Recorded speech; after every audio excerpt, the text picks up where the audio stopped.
Hey up everyone, welcome to the video. I hope you're all well on this bank holiday Monday. Today I will be bringing you my round 13 tips for the NRL 2021 Telstra Premiership. This is a shortened round this week. There's only going to be 4 games due to the State of Origin, the upcoming 2021 State of Origin series. This week is going to be a bit of a minefield with players out, players suspended, players being selected for Origin. It's going to be some interesting games to tip. And if anyone gets a perfect round, you deserve a trophy because it's going to be a tough week even though it's just the 4 games. So we're going to start off on the Thursday with the first game, and it's being played between St George and Brisbane. And this one is being played at Kogarah Oval, the home ground of St George.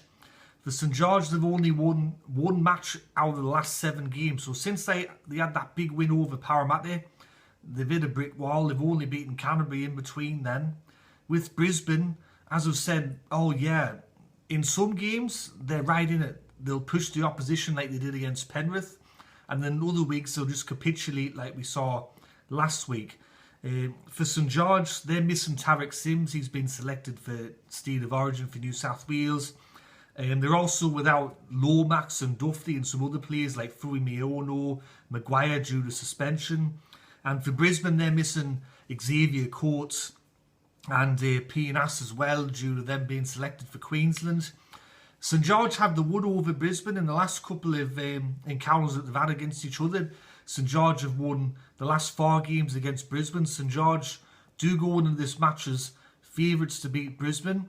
You've still got the likes of Norman Hunt and a couple of other players there. St George will be desperate for a win. They'll be absolutely desperate for a win.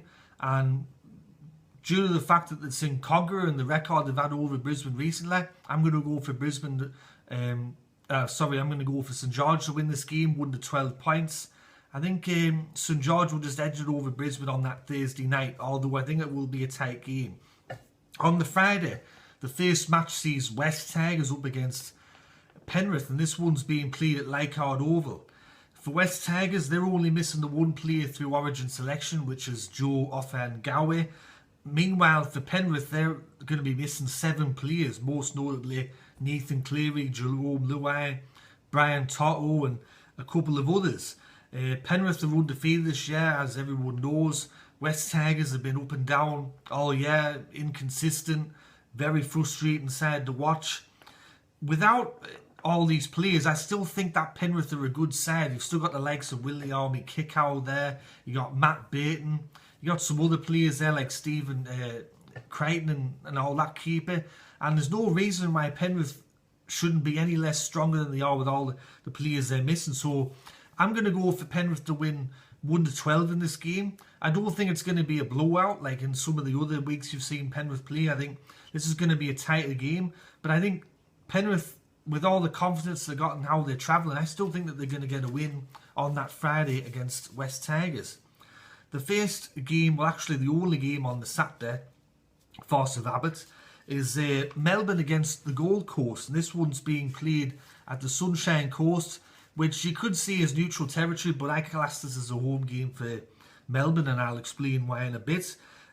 For Melbourne, they've got 4 players out due to State of Origin selection. The Gold Coast have 4 players out due to State of Origin selection. An interesting stat, the Gold Coast have only beaten Melbourne 3 times since 2010. And they're without 2 or 3 of their main players, Brimson, Fafita and Tino. Even though it's being played at the Sunshine Coast, this is a home game for Melbourne because half their team are Queenslanders, and even the ones that aren't, a lot of them have come through the Sunshine Coast feeder club, and they would have spent a lot of time up there. So I've got no doubt that they'd feel very comfortable up there in Melbourne on the Sunshine Coast. And I'm going to go for Melbourne to win 13 plus in this match. I think even without all these players, Melbourne pretty much have a top tier team. If you look at their side, they've got pretty much the New Zealand front row sorted out. They've got the New Zealand half there. And they've got some other internationals from some other countries like Justin Olam that are in the side. So there's still even without Munster and all that, there's still a a top tier side with all. They're a stacked side, you could say. So I'm going to go for Melbourne to win 13 plus on the Saturday. And the final game to close out this shortened round is Newcastle up against Parramatta.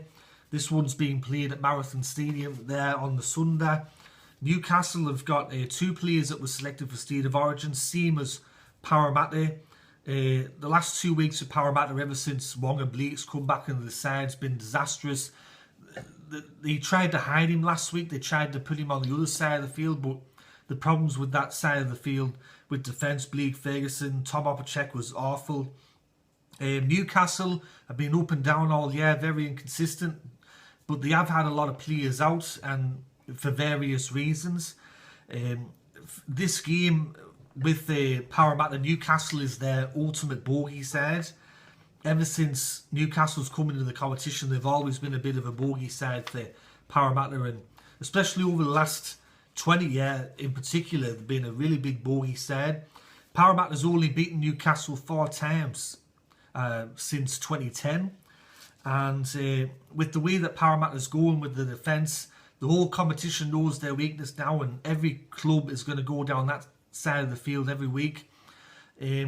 If Brad Arthur tips Corey to partner Blake Ferguson on that side of the field, and they demote Wonga Blake or they demote Tom Opacek, I'd be leaning towards Parramatta, but I know what Brad Arthur's like. He's very loyal to his players. He's very hesitant to drop players, and I think Newcastle would have got a lot of confidence after last week beating Manly Warringah.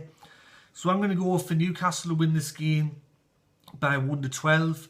I think they're going to be too good for Parramatta until Brad Arthur actually bites the bullet and mans up a bit and starts demoting some players to reserve grade and starts addressing some problems at the club. Things are going to get worse for Parramatta. They're going to keep losing. So I'm going to go for Newcastle to win this game 1-12.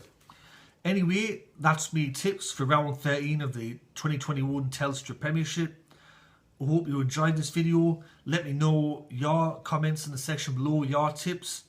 I hope you enjoyed this video. So anyway, this is Rugby League History. I'm getting out of here now, and I'll catch us all later in the next one. Alright, tatty bye.